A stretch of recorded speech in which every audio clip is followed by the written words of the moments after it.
Chapter 1: A Boy of the East Blue. Not all treasure is silver and gold, mate. It was a fine day under the bright sun. He closed his eyes as he felt the warmth of its brilliant rays. The sea breeze was slowly blowing in his face, providing him with a relaxed feeling in his last moments. The skies were the perfect hue, a light blue in color. He opened his eyes and stared at the seagulls flapping their wings on the horizon, flying and enjoying their freedom. Every movement he made was watched under scrutiny by the bystanders in the plaza.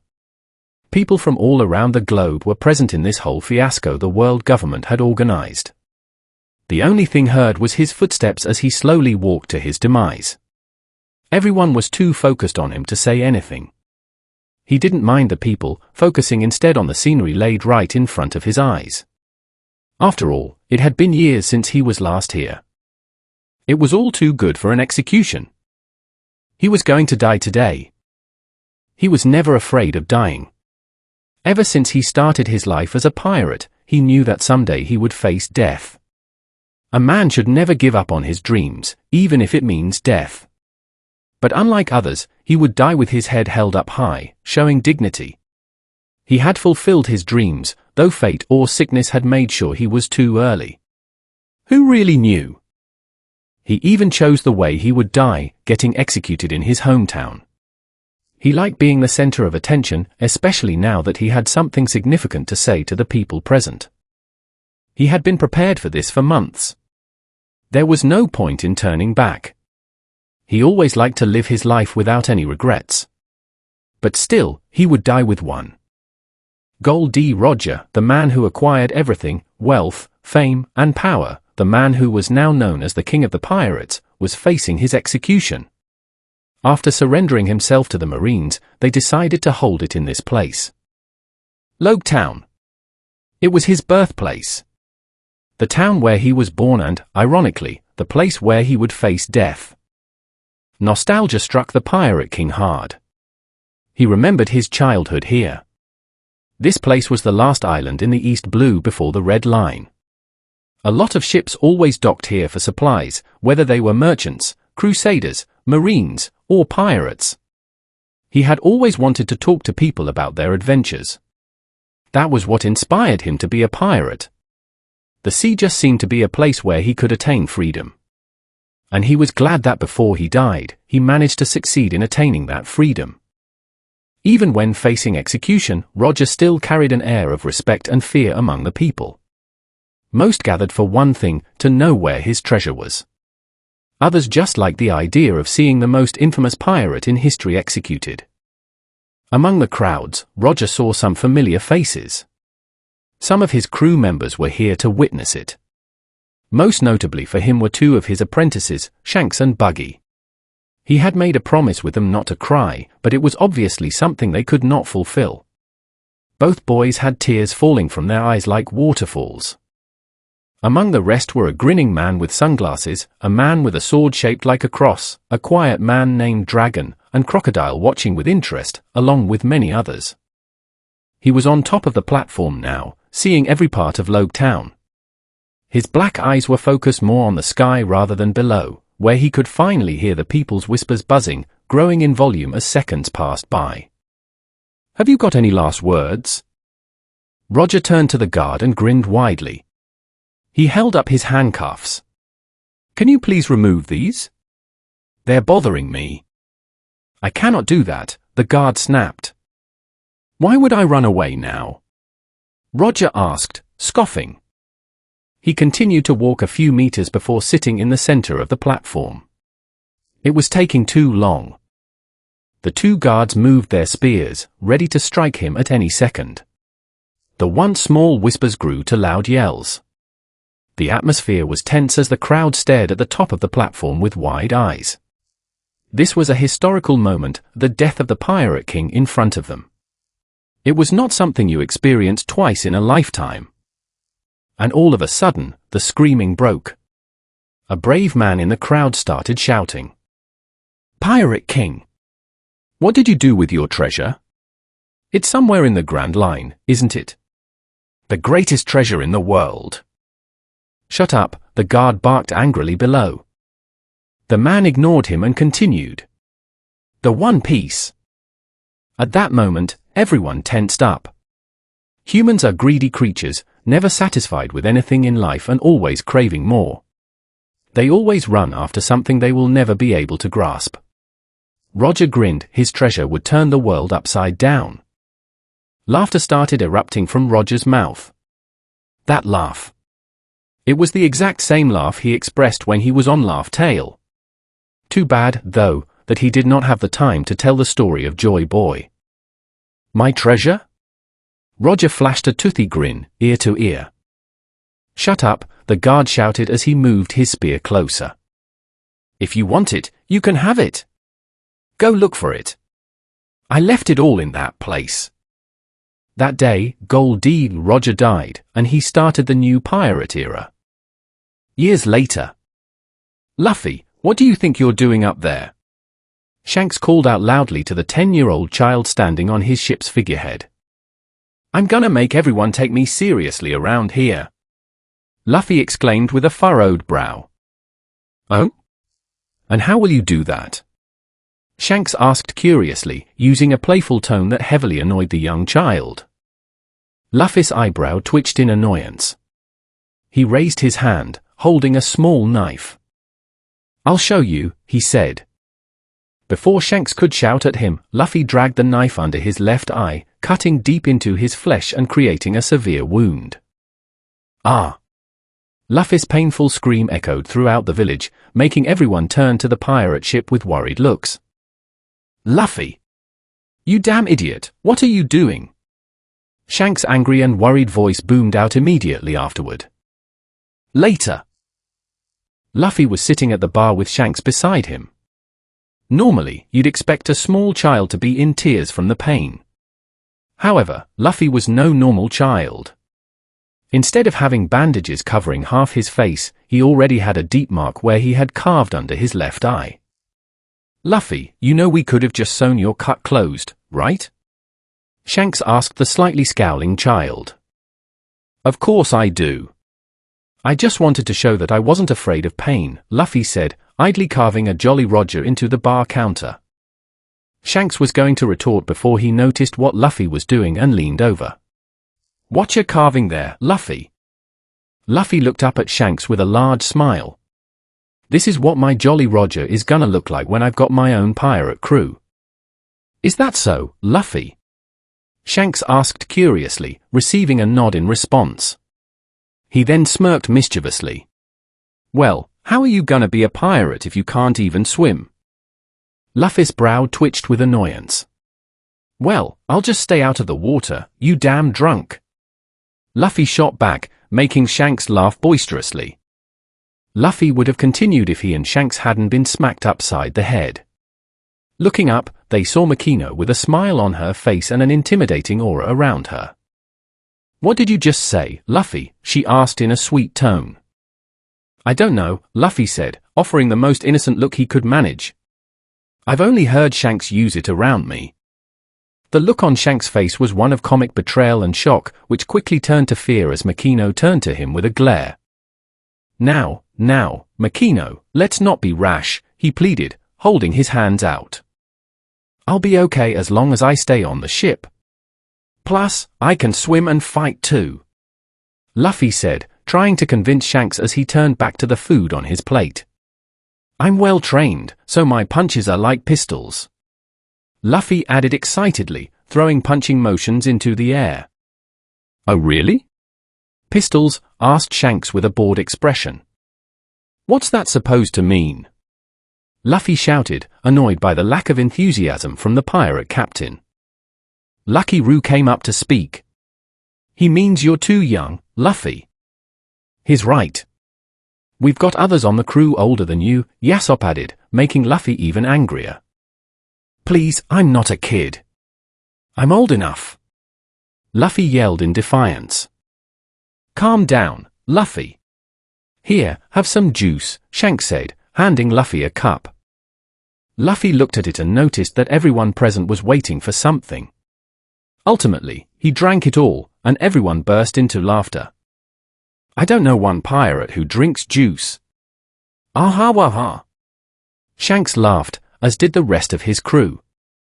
That's a dirty trick. You know what? The joke's on you. At least I won't get scurvy, tomato head. Luffy yelled at Shanks. A vein popped out on Shanks' forehead. He grabbed Luffy by his shirt collar and responded sharply. Tomato head. Is that what you called me? Shanks shouted angrily, though Luffy wasn't fazed at all. You're not deaf. That's exactly what I said. Even Makino knows it. Luffy responded in the exact same tone. Shanks went pale with a cloud of depression hanging over his head as he became extremely quiet. Chuche, Shanks said, accepting defeat for now. Suddenly, the door was slammed open by a man with tanned skin, black hair, an X-shaped scar above his right eye, a goatee, and a long coat reaching his ankles. Behind him was a group of men wearing white shirts, trousers, turbans, and sabers strapped to their waists with red sashes. The man in front had an air of arrogance about him as he walked right up to the bar counter with a smirk. So these are pirates.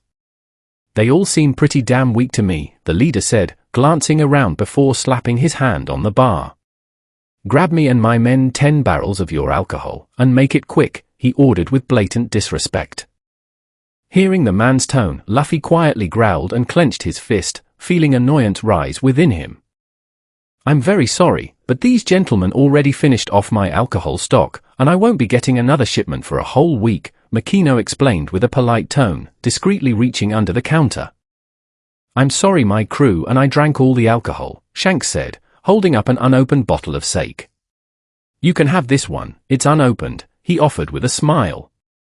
The man's brow twitched in annoyance, and his eyes narrowed in anger. You think one measly bottle will satisfy us? He questioned, before shattering the bottle with his sword. Who do you think I am? Now look at what you did, the floor's all wet, Shanks said, bending down. Makino, could you get me a rag to clean this? Sure, just give me a second, Makino said. Before she could grab a rag, there was a loud smash and the sound of shattering glass. Shanks was now soaked and sitting on the floor surrounded by food, while the rugged man stood over him with an angry look in his eyes. It seems you need to be educated, you dumb pirate, he growled, pulling out a bounty poster with his face on it. Can you read this? It says Higuma the bear, wanted dead or alive for 8 million berries. This means I'm a dangerous criminal, so you should treat me with respect. Higuma put his bounty poster away. While they were talking, Luffy noticed a chest nearby with a strange fruit inside that piqued his curiosity. The fruit was white with weird blue lines all around it and deep purple leaves on top, looking much like an apple surrounded by storm clouds. Driven by curiosity, Luffy ate the fruit. He nearly gagged when he took the first mouthful. What type of fruit is this? It tastes horrible, he thought, attempting to wash away the unpleasant taste with water. The sound of glass breaking drew Luffy's attention back to the room. Higuma had drawn his sword from its sheath, a gesture that immediately drew everyone's attention. Leave Shanks alone. Luffy yelled at the bandit, involuntarily unleashing an unknown wave of power. The moment Luffy did this, something extraordinary occurred. The mountain bandits, along with a couple of the weaker members of Shanks' crew, began passing out one by one. Shanks and the rest of the standing crew grew wide-eyed, while the bandit commander trembled in his boots. What did you do, brat? He yelled.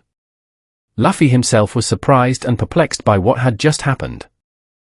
There is no denying it. That was the spirit of a conqueror, Shanks thought to himself. Before anyone could react, the bandit leader swung his sword toward Luffy. I'm going to eliminate you, brat! At that moment, Luffy began to glow with a dark purple aura, causing the bandit leader to recoil in surprise and horror. Luffy was surrounded by black clouds, with lightning erupting from his head to his toes. A few sparks danced around the bar, striking the floor and creating brilliant crimson marks that nearly caught fire. The sound of a blade falling to the ground jolted everyone out of their stupor. With his mouth still open, the bandit leader fainted from pure shock. The room fell dead silent before Shanks ran over to Luffy. Luffy, did you consume the fruit that was hidden inside that chest? Luffy nodded in response. Shanks attempted to grab Luffy's shoulder, but his hand was immediately shocked by electricity, forcing him to quickly pull back. You just ate the Arashi Arashi no Mi, which is a devil fruit. You won't be able to swim for the rest of your life, but the one you ate is a Logia. As a result, you've become a storm person. Shanks shouted. Luffy's eyes twinkled with excitement at the prospect. Captain, are there additional powers that come with that fruit? Lucky Roo asked, just as surprised as everyone else. Shanks turned to face his crew and explained what he knew. Yes. This fruit enables the user to transform into a storm, granting all of a storm's abilities. You can alter your body, but you can also control the weather, though that is much more difficult. The last person who consumed this fruit reportedly had complete power over the weather, creating tornadoes, lightning storms, and blizzards. The crew stared in shock at Shanks' words. What? Ben murmured in a hushed tone, completely taken aback. Shanks noticed Luffy's lightning was still white, meaning he couldn't yet use red lightning, let alone dark lightning, the most dangerous form. The heat and voltage of dark lightning could challenge even a Yonko, but Shanks knew Luffy would have to work for years to reach that level. Allowing this knowledge to sink in, Yasopp glanced at Luffy before returning his gaze to Shanks. Captain, I believe it's best we train him. This isn't a situation to take lightly. Agreed, Ben added. It's preferable that he has some control rather than none at all. So, Captain, what are we going to do? He needs instruction, Lucky Roo remarked.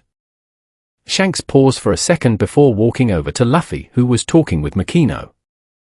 Luffy, do you realize what you just did? Shanks asked calmly. No. To be honest, this happens to me when I'm hunting or upset.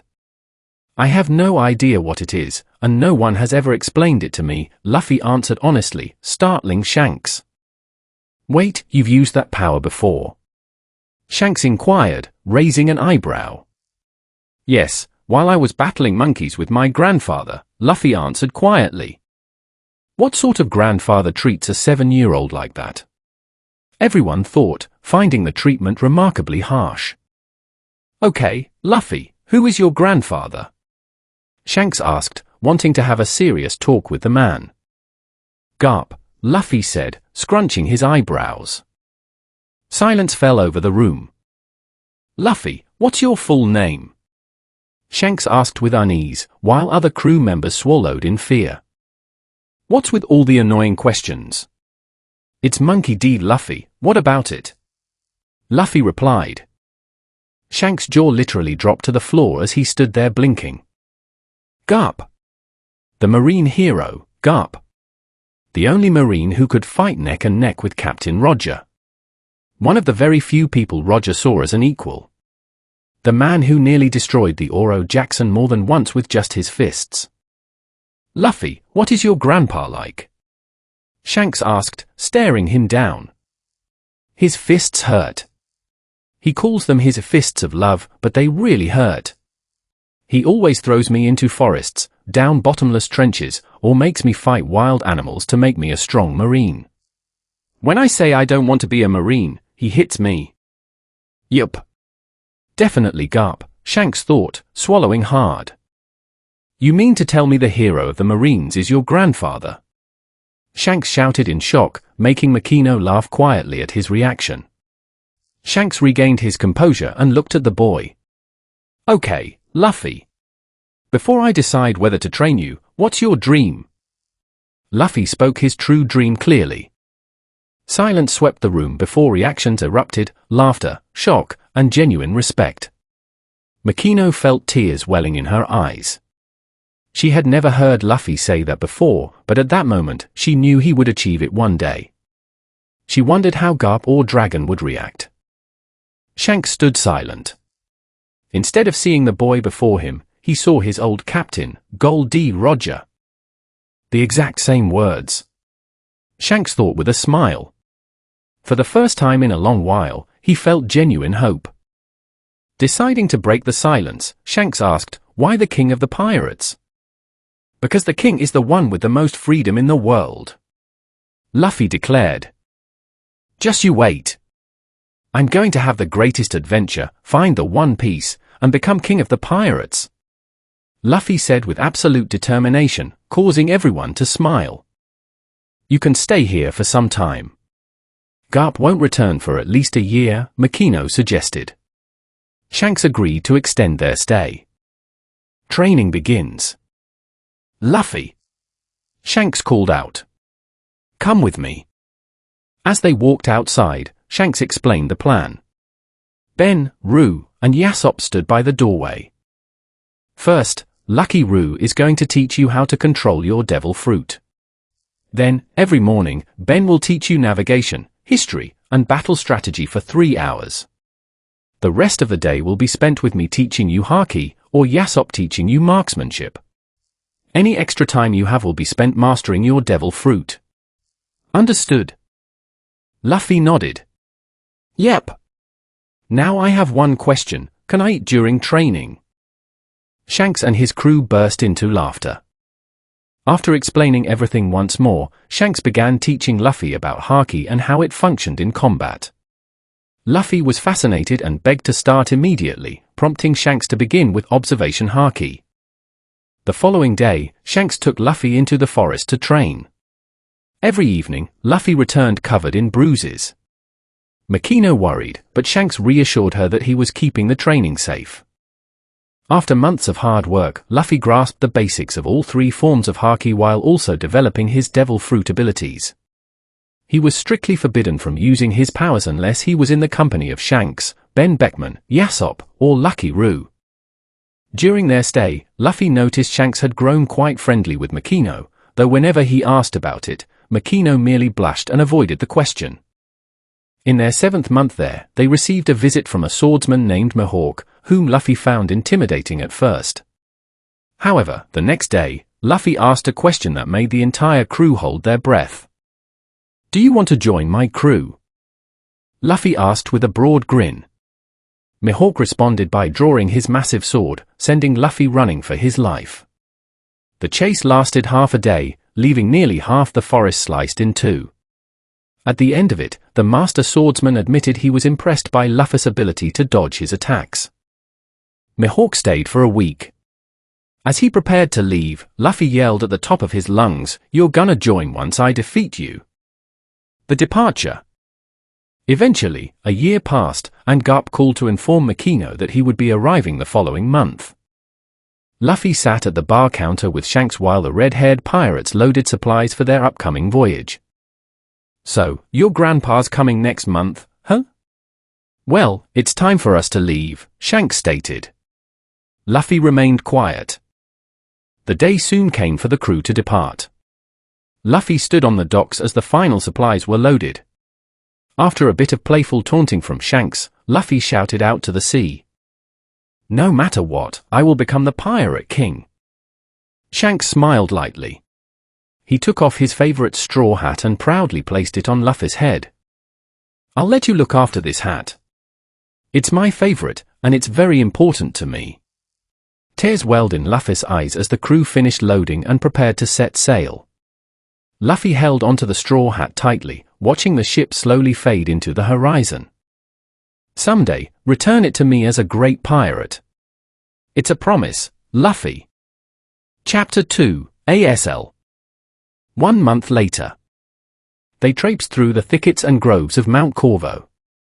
Garp held Luffy by the scruff of his dark blue sleeveless shirt while Luffy continued to grunt and struggle.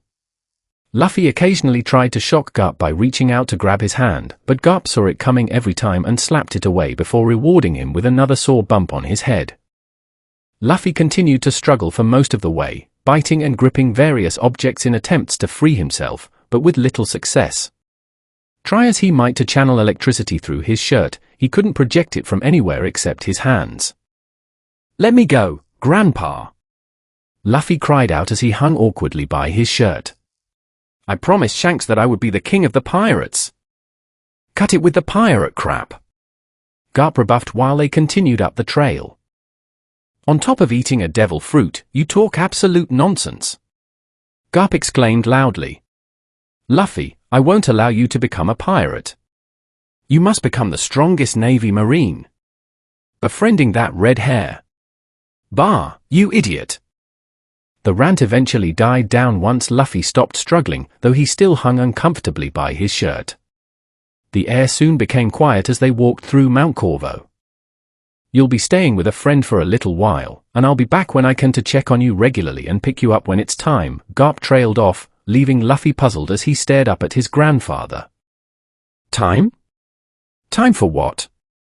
Luffy questioned. Garp turned his head in the other direction, appearing deep in thought. Well.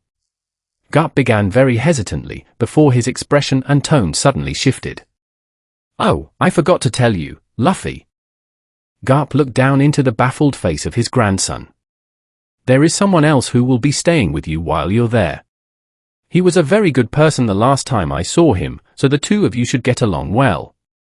After all, he's your adopted brother, so be a good boy. Brother? Luffy asked himself, feeling curious.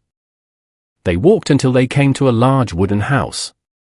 Luffy stayed behind while Garp knocked on the door. Hello. Dayden. Garp shouted while Luffy examined the poorly built shack. What is this place? Luffy said before running around to explore a little. The door suddenly burst open as a very angry Dayden slammed it open in rage, before a terrifying glare from Garp instantly silenced her. Garp-san! Dayden reeled back in fright as Dogra and Megra emerged from behind the curtained door, equally terrified. You're looking rather well, Garp commented casually. Give me a break. Please have mercy on me. That devil of a child Ace is 10 years old already. Dayden pleaded desperately while Dogra attempted to reason with Garp. Putting that aside, Garp began to say, prompting an angry response from Dogra. Dayden watched Luffy chase a dragonfly before yelling at him. Garp grabbed the back of Luffy's collar and held him up high. Look after him for a while, too, Garp said nonchalantly with Luffy dangling from his left hand. Dayden, Megra, and Dogra were left speechless. Luffy, say hello, Garp prompted, earning a quick yo from Luffy. Who is that kid? Megra asked quietly. His answer was probably both the least expected and the least welcomed. He is my grandson, Garp answered. A brief moment of silence ensued before all three bandits burst into loud howls of surprise. We cannot take him, all three sternly replied at the same time. Garp stood in front of them with his arms crossed over his chest. Cold sweat broke out across their faces as Garp used his own unique methods of persuasion. Meanwhile, the dragonfly teetered and tottered along in the wind while Luffy gave chase. A subtle, irritating noise from the forest a short distance away broke his carefree game, and he stopped in his tracks to stare at the source. Shadowed beneath the trees, Luffy spotted a young boy. He sat on top of a large animal, carrying a long pole and wearing a sleeveless orange shirt. His face was slightly obscured by the towering branches above him. Garp momentarily ceased his interrogation of Dayden, Megra, and Dogra, turning to greet the young boy politely. Ace! Garp called out, walking over. Luffy, this is Ace. He's 3 years older than you. You'll be living with them from now on. Dayden angrily stood up to protest, but Garp silenced them all with a lethal leer. We'll take him, they all said simultaneously. Good, Garp said, walking up to them. Leaning over, he whispered quietly to Dayden behind his left hand. Dayden was greatly surprised by what she heard and wanted to inquire further, but waited patiently as Garp continued. I'll be back to pick him up then. Garp lowered his hand and began to stride away before Dayden put a firm grip on his shoulder. Hold on a second. Why only 3 years? We've raised Ace for a lot longer than that, so why can't you take him with you? Dayden pleaded, hoping for a desperately needed reprieve from dealing with the trouble of raising Ace. Garp turned around and whispered again. I'm not at liberty to discuss it, but it's something that could change everything. I can hardly get away from work with Sengo, though, and Luffy needs to find his own way and gain experience and strength. I'm leaving it up to you to just watch over him until he's grown up enough. I'll be back from time to time to check on him and see how he's progressing. Deiden let out a slight gasp as the old man walked toward the trees. Garp stopped once more, glancing over at Luffy before whispering to Deiden from a short distance away. "Oh yes, don't tell Luffy that." Deiden was left even more stunned than before. "Wait! Garp-san! What about contributing some child support for?" Dogra began to ask before being interrupted. "Put it on my tab," Garp waved off casually. "This isn't a bar!" Dogra angrily shouted as Garp walked off into the forest. Luffy stayed in a slight daze for a few seconds until he blinked out of it and walked over to the young boy. "Hey!" Luffy said happily. The young boy was unresponsive. He simply jumped down from the large animal and walked forward with his head kept low, passing right by Luffy. Luffy turned around, puzzled for a moment, before following after him. "Hey! Ace!" Luffy continued to shout and run as Ace sprinted into the thickets of the woods. Luffy gave chase into the dense bushes. Ace moved fast through the trees while Luffy persistently pursued him. A few minutes later, Luffy emerged into an empty clearing surrounded by tall trees. He was covered in scratches from prickly bushes and dirty from several falls. Luffy panted a little as he scanned the area looking for Ace, finding nobody in sight. He listened carefully for anything that might give him a hint as to where Ace went. After scanning for a few seconds, he heard a rustle in the bushes behind him. Luffy turned around and rushed toward the sound, pushing the thickets aside only to find an empty space, save for a large rock lying unevenly on the ground.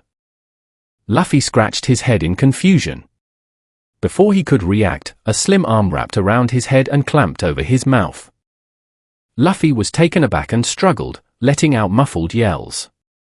He immediately discharged electricity across his body, causing whoever held him to shout out in pain and release him. Luffy dropped to the ground, panting to breathe in the fresh air, and turned his gaze upon the perpetrator, who was none other than Ace.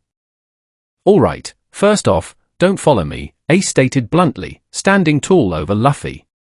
"It's annoying having you tag along." Luffy started to speak. "But?" "No buts.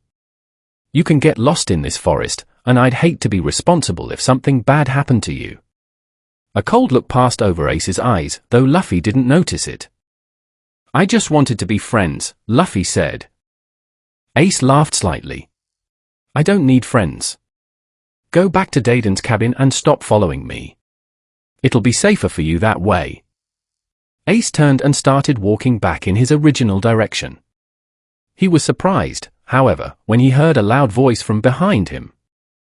"No, I won't go back," Luffy declared.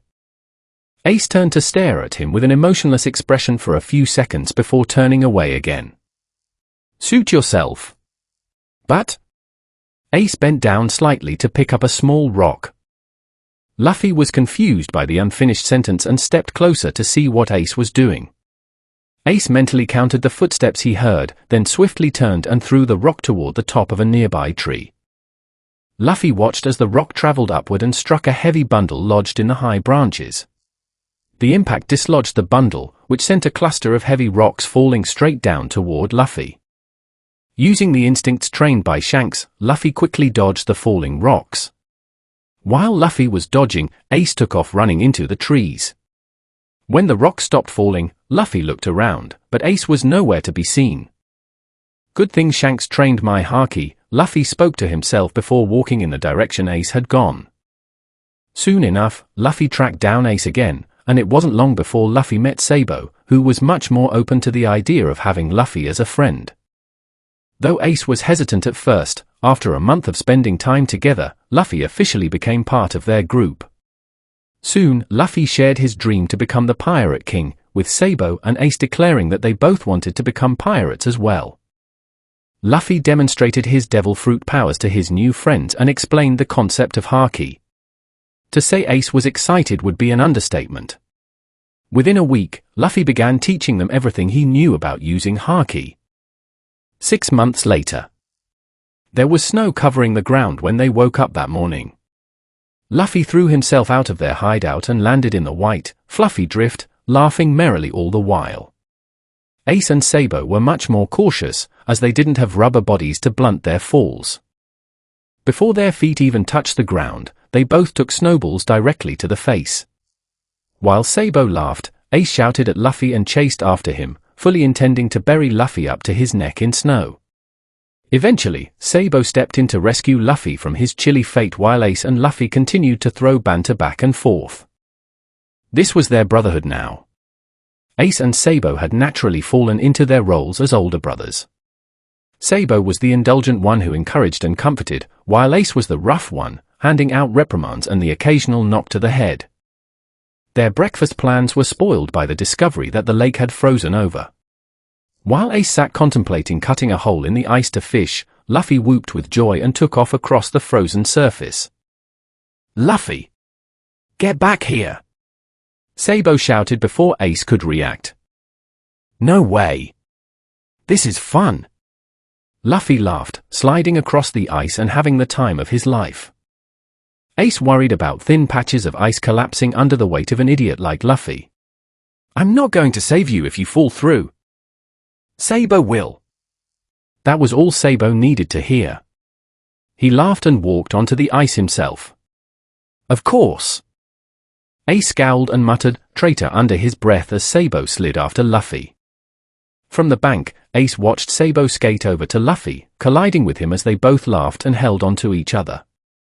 Watching them, Ace suspected Sabo had wanted a friendship like that all along, unconditional brotherly love freely given, asking for nothing in return except acceptance. Sabo was more than happy to both give and receive such love, and the ease with which he slid into his role as an older brother was proof of that. It made Ace's chest tighten. He wasn't jealous, but he wished it were that easy for him, too. Luffy was an idiot, sure, but he was an honest idiot who wasn't stingy with his affection. Sabo embraced it completely, while Ace brushed off Luffy's attempts at affection as if he'd been burned. Suddenly, both Ace and Sabo slipped and fell flat on the ice with a loud thud. Ace tensed, waiting for the crack of breaking ice and the screams that would follow, but they never came. Instead, after a moment of silence, both Sabo and Luffy burst into uncontrollable laughter. As they stood up, Luffy waved over to Ace. "Come on, Ace. This is fun." Ace scowled immediately. "What if something tries to eat us? We should be training. We can have fun sometimes, Ace. Come join us." Once again, Ace muttered, "Traitor," under his breath as Sabo waved at him. It was clear Sabo was going to side with Luffy no matter what Ace said. With that in mind, Ace stepped onto the ice, half expecting it to collapse under his weight. When it held, he clenched his fists and took another step towards Sabo and Luffy.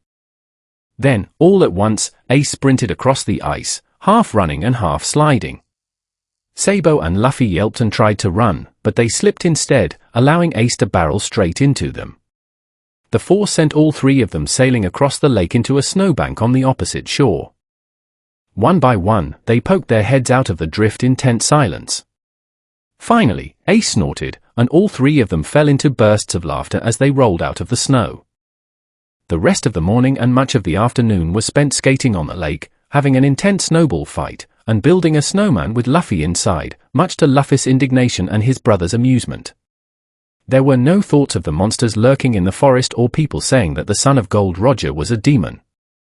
It was just three brothers having a good time in the snow without a care in the world. It was only when Luffy's stomach growled so loudly that it startled all three of them that they realized they hadn't eaten breakfast or lunch. Returning to business as usual, the three of them teamed up to hunt a bear for dinner.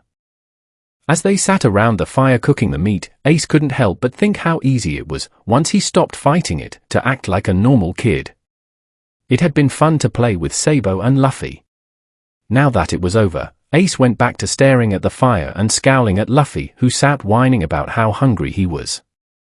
Ace opened his mouth to tell Luffy to stop whining, but Sabo spoke first. Not much longer, Luffy. Sabo gave him a friendly smile. "Why don't you just enjoy the fire and warm up a little?" Luffy tilted his head with a frown.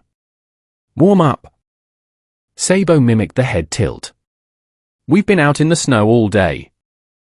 Luffy blinked at him, Then his eyes widened as he wrapped his arms around himself. Cold. It's so cold. Ace groaned. You just now noticed. While Ace and Luffy exchanged glares, Sabo let out a resigned sigh. Getting Luffy to go back inside the hideout afterward was a challenge, but a light knock to the head provided good incentive. Luffy rubbed his head and mumbled about how mean Ace was, squirming endlessly on his sleeping mat. Quit it and go to sleep, Luffy. I can't. I want to play some more. If you don't quit squirming, I'll tell you a story. Me and Ace will. Sabo interrupted. Sabo. Ace snapped. Luffy took the bait and beamed at them. I want to hear a story. Sabo gave Ace an intense look, then grinned at Luffy. It's a story about a hero who saved the Grand Line from a group of nasty bandits. Reluctant at first, Ace eventually joined in spinning a wild tale of piracy and heroism on the Grand Line, featuring bandit villains that sounded remarkably like a certain group they knew. And he was a true hero. Do you know why? When Luffy shook his head, Sabo grinned. Because he shared his meat with everyone. Luffy's eyes widened in horror. I never want to be a hero. Ace muffled a snicker, and Sabo bit his lip to keep from laughing. Of course Luffy would balk at heroism if it meant sharing his food. Ace reached out and pushed Luffy back down onto his mat. You got your story. Now go to sleep. But I want to stay up, Han. Ace is right, Luffy. Go to sleep. Luffy scowled and continued to whine, making Ace wonder why he had included him in their vow of brotherhood. He was whiny and weak, a crybaby who needed constant help and ate more than his fair share. Ace raised a fist, ready to quiet him down, when suddenly Luffy collapsed onto his mat and began snoring loudly. Ace and Sabo blinked, exchanging a bewildered look. Sabo chuckled nervously. Well, at least he's asleep. Sabo carefully reached over to pull the blanket over Luffy. Ace wrinkled his nose. He's gonna get spoiled if you keep acting like that. Being nice to him isn't spoiling him, Sabo said, adjusting the blanket. Our little brother's gotta grow up to be the Pirate King, right? Ace snorted and shook his head. I can't believe he really says that. He'll be lucky if he can even get past the Lord of the Coast. If he can stop crying long enough to get in a boat, Sabo added. They shared a quiet laugh. This was why it was the three of them. Luffy was annoying sometimes, but he was good for both of them. Sabo adored being a big brother, and Ace felt like he finally had a place in the world. He had a little brother who needed him, two brothers to help him relax and play in the snow, and a family that made him feel like it was a good thing he was born. As Ace drifted off to the sound of their steady breathing, having them nearby was more than enough. 3 months later. As Garp made his way through the forest, his mind was entirely occupied by Luffy and Ace. As far as he could tell, Luffy wasn't going to change his mind about piracy, but Garp still wanted him to become a marine. He knew a person like Luffy had the potential to become a true hero of the world, someone who could stand up to the celestial dragons and help make the world genuinely free. Inside the mountain hideout, Luffy, Ace, and Sabo were busy eating and talking. I'm going to become the captain, while you two will be my servants, Ace stated with a grin, reaching for a piece of meat. Luffy snatched it from his hand before he could take a bite. Like hell. I'll be the captain, and you two will call me Captain Luffy. Or better yet, Pirate King Luffy. Luffy said, grinning with his mouth full. Sabo watched in quiet amusement. Ace was about to retort when the bandits at the other side of the table suddenly spat out their drinks in terror. Ace and Luffy looked confused by the sudden wave of fear. Luffy glanced behind them, his face turning pale with absolute horror. Ace felt a sudden dread creep down his spine. So you brats still haven't learned a single thing, a voice boomed. Before Ace or Luffy could comprehend what was happening, a heavy fist struck both of them on the head, sending them crashing flat onto the ground, clutching their skulls in pain. Daiden! Garp called out. Yes, sir, she shouted reflexively, before receiving a fist to the head as well. Wow, who is this? Sabo asked, thoroughly intimidated by the towering figure standing before him. He had never seen Luffy in this kind of pain before. They fought and trained all the time, but Luffy never showed pain like this. Garp heard the small voice and turned to see the blonde boy wearing a top hat. Who are you? Sabo swallowed hard under the old marine's intense gaze. Before he could speak, Luffy stood up, placing himself firmly in front of Sabo. Don't hurt Sabo. He's our brother now, Luffy declared bravely. Garp grinned, cracking his knuckles with a terrifying crunch. It seems I have an extra child in the baggage. The three brothers glanced at each other before sprinting out into the wilderness as fast as their legs could carry them, with Garp pursuing close behind. Later that evening, after nearly 6 hours of running for their lives, Garp finally stopped the chase. The boys were completely exhausted, yet still standing on their feet, refusing to give up. 6 hours, quite impressive, Garp admitted. Now, you three start a fire. The brothers didn't dare argue despite their sheer exhaustion. They quickly built a campfire. Garp sat close to the flames while the three boys sat on the opposite side, nervously waiting for whatever Garp had planned next. Silence fell over the clearing. The only sound was the crackling of the burning wood. Garp glanced at his grandson and let out a heavy sigh. You want to be pirates? Garp asked, though it sounded more like a statement. The three boys gulped. They had never felt this intimidated before. Even Luffy, who had met Mihawk, felt the tension. They nodded, knowing there was no point in lying. You, Sabo. Tell me why you want to be a pirate, Garp ordered. Sabo swallowed his anxiety and stood up tall. Because pirates are the most free people in the world. I want to travel the world and write a book. Garp understood the sentiment, but said nothing. His eyes turned to Ace. I want to become a famous pirate one day and make a name for myself, Ace stated firmly. His fear vanished, replaced by pure determination. I will never run away, Ace thought to himself. Garp remained silent before turning to Luffy. Luffy stood up, puffing out his chest with a massive grin across his face. I want to be. Garp stared at his grandson, who was grinning like crazy after declaring his ultimate dream.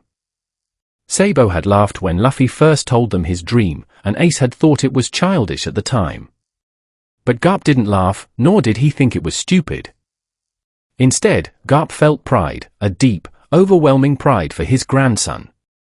A broad smile broke across Garp's face as he stood up. If that's your dream, Luffy, then you three are going to need serious training. The three brothers stared at Garp in shock. Starting tomorrow morning.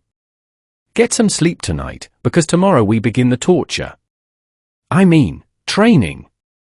Garp laughed boisterously at the horror-filled expressions on the faces of Sabo, Ace, and Luffy. Chapter 3, Dreams for the Future.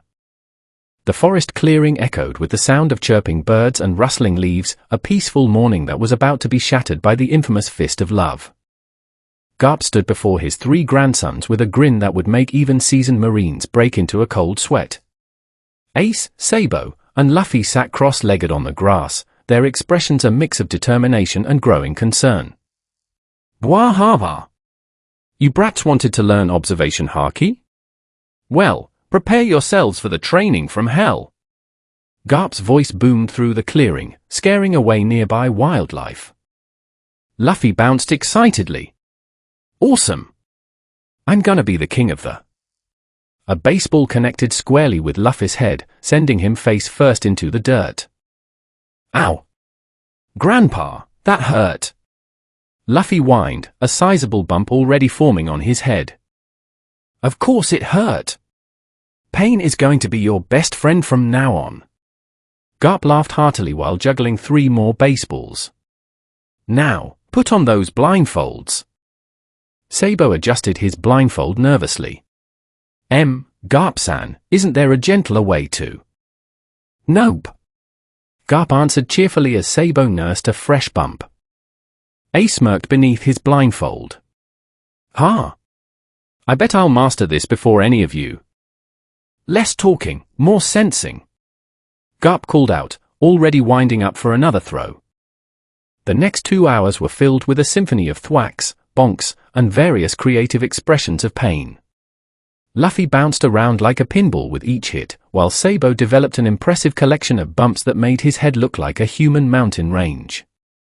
My head feels like meat being tenderized, Luffy moaned, sprawled on his back. Your head is meat being tenderized, Sabo replied, dodging left but getting hit from the right. Oh. How is he throwing these so fast? Bwahava. You think pirates will announce where they're attacking from? Garp launched another volley of baseballs. Ace, despite his growing frustration, remained focused. Something was starting to feel different, like a subtle tingling at the edge of his consciousness. A baseball whistled through the air, and for the first time, Ace felt its approach before hearing it. He tilted his head slightly, and the ball whizzed past his ear. I did it! Ace jumped up triumphantly, still blindfolded. Good job, grandson! Garp's proud voice came from somewhere to his left. Ace beamed with pride for approximately half a second. A much harder throw sent Ace flying into a tree trunk.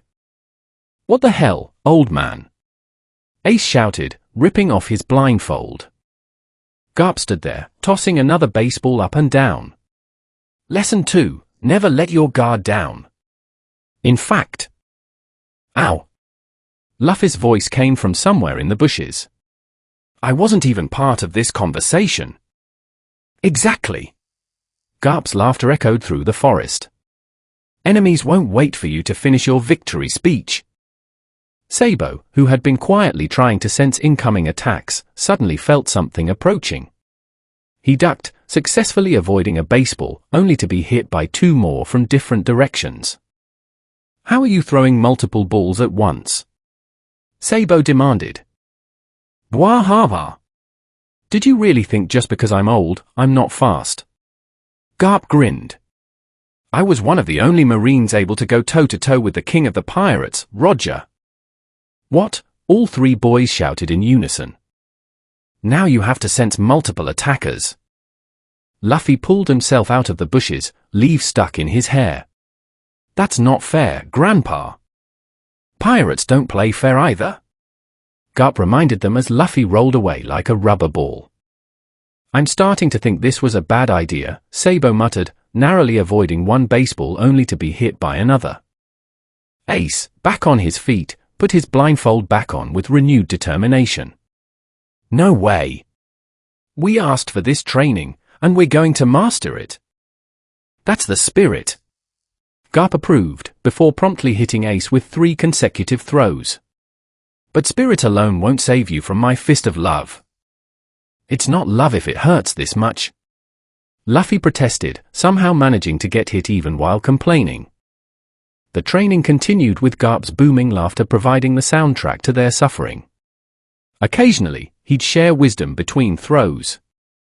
Remember, observation haki is about feeling the intent behind attacks. Like the intent to give you a headache. Exactly, Sabo. Bwahava.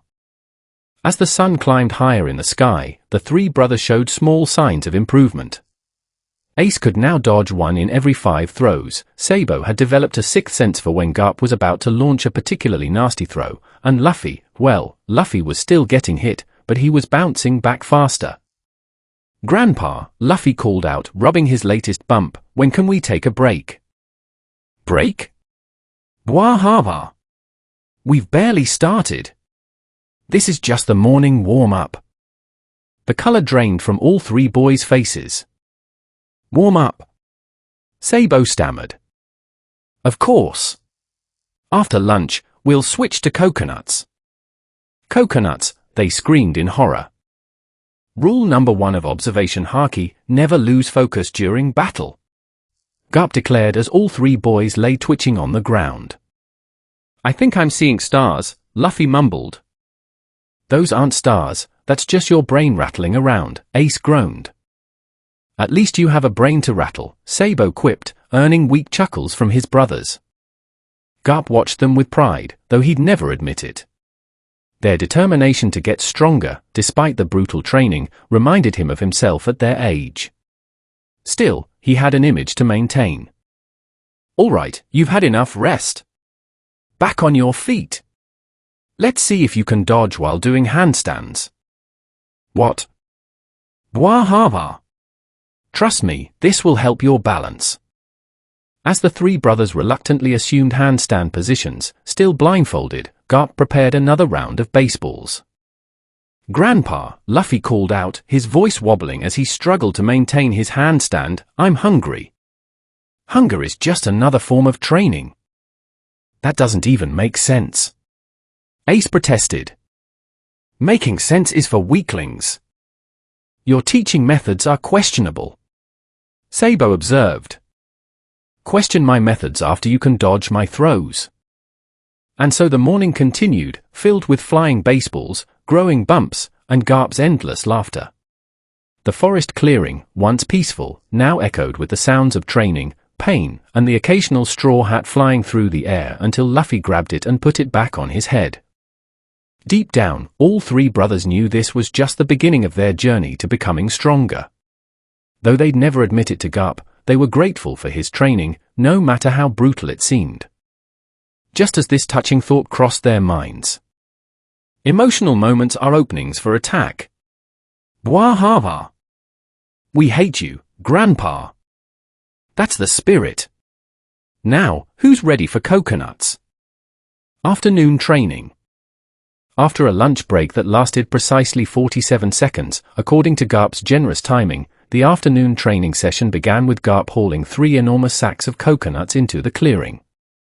"Now then," Garp grinned, holding up a coconut like it was a precious gem. "These are much harder to sense than baseballs because they're heavier and move differently through the air." "Bwahava." Luffy gulped audibly. "They look really hard." "That's because they are. Perfect for building character." Garp launched a coconut without warning, catching Luffy square in the face. "Ow. Even with my storm powers, that really hurts." Luffy wailed. Sabo raised his hand tentatively. "Garp-san, isn't this a bit extreme?" A coconut bounced off Sabo's head, sending him spinning like a top. "The only thing extreme is your lack of awareness." Garp bellowed cheerfully. "Now, this time, I want you to not only dodge, but catch the coconuts." Ace, already sporting several bumps from the morning session, tied his blindfold with determination. "Catch them? How are we supposed to?" "Figure it out. That's part of the training." Garp called out as Ace peeled himself off a tree trunk. The clearing soon became a danger zone of flying coconuts. "Remember," Garp shouted between throws, "feel the intent. Feel the trajectory. Feel the pain." Luffy finished as another coconut caught him in the stomach. "Exactly. Bwahava." Sabo, applying his analytical mind to the challenge, tried to establish a pattern. "If I calculate the approximate angles and timing of the throws." 3 coconuts simultaneously struck him from different directions. "No calculating. Feel it in your gut." Garp corrected. "My gut's too busy feeling coconuts." Sabo groaned. Ace, meanwhile, managed to sense an incoming coconut and attempted to catch it. The result was a painful reminder that catching something you can't see requires more than just putting your hands out. "Oh. My fingers." "Good attempt." Garp praised, immediately following up with 2 more coconuts.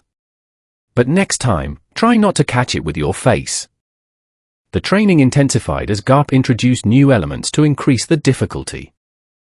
Now spin in circles while dodging. Jump on one leg. Do a handstand. Sing the Marine Anthem. "I don't even know the Marine Anthem." Luffy protested. "Then make one up." Soon, the clearing was filled with the sound of coconuts hitting trees, the ground, and unfortunate training participants, accompanied by a very off-key rendition of what Luffy thought a Marine Anthem should sound like. "Marines are mean and throw coconuts. They hit us hard and give us boo-boos. Grandpa's crazy, that's for sure. Our heads are hurting more and more. That's the worst marine anthem I've ever heard. Garp laughed, punctuating each word with a coconut throw. 10 more coconuts as punishment. As the afternoon wore on, small improvements became noticeable. Ace managed to partially deflect a coconut instead of taking the full impact.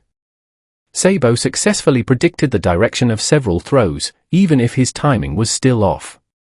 And Luffy, well, Luffy had developed an impressive ability to bounce coconuts off his storm body in random directions, occasionally hitting back at Garp of all people. Did I hit someone? Luffy asked excitedly after hearing a distant groan. Focus on your own training. Garp admonished, though there was pride in his voice. By sunset, the clearing looked like a coconut battlefield. Broken shells littered the ground, several trees had suspicious dents, and 3 exhausted boys lay sprawled in various positions. I can't feel my everything, Sabo mumbled. I think I've got coconut fragments in places coconut fragments shouldn't be, Ace groaned. I'm hungry again, Luffy whined. Garp stood over them, juggling 3 coconuts with ease. Well, you've all survived day 1. Tomorrow we'll work on. There's more, they screamed in unison. Bwahava. Of course. Next time we'll combine baseball and coconut training. How would that even work? Sabo asked, immediately regretting his question. Simple. We'll put baseballs inside the coconuts. The 3 brothers shared a look of absolute horror. Can't we go back to regular punching? Luffy pleaded. Final lesson of the day, never ask for easier training. Now, who's hungry for coconut juice? As Garp cheerfully cracked open coconuts for them to drink, the brothers silently vowed to master observation haki as quickly as possible, if only to avoid any more of Grandpa's creative training methods. Though none of them would admit it, they had already started to sense the presence of coconuts a split second before impact. Whether this was actually observation haki or simply traumatic conditioning remained to be seen. Tomorrow's going to be even better, Garp announced with his signature grin. We're gonna die, all 3 brothers muttered in perfect synchronization, before being hit with one final round of coconuts for their pessimism. 1 month later, flames of innocence lost. The night sky glowed an unnatural orange, casting twisted shadows through the forest canopy. 3 small figures stood frozen at the forest's edge, their eyes reflecting the inferno that consumed the grey terminal. The crackling of flames couldn't drown out the screams. They really did it, Sabo whispered, his hands trembling at his sides. They actually set fire to everything. Ace's fists were clenched so tight his knuckles had turned white. We heard the rumors, but this... He swallowed hard, watching as a figure emerged from the smoke on fire, only to collapse mid-stride.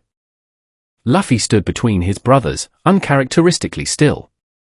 His straw hat cast a shadow over his eyes, but tears streamed silently down his cheeks.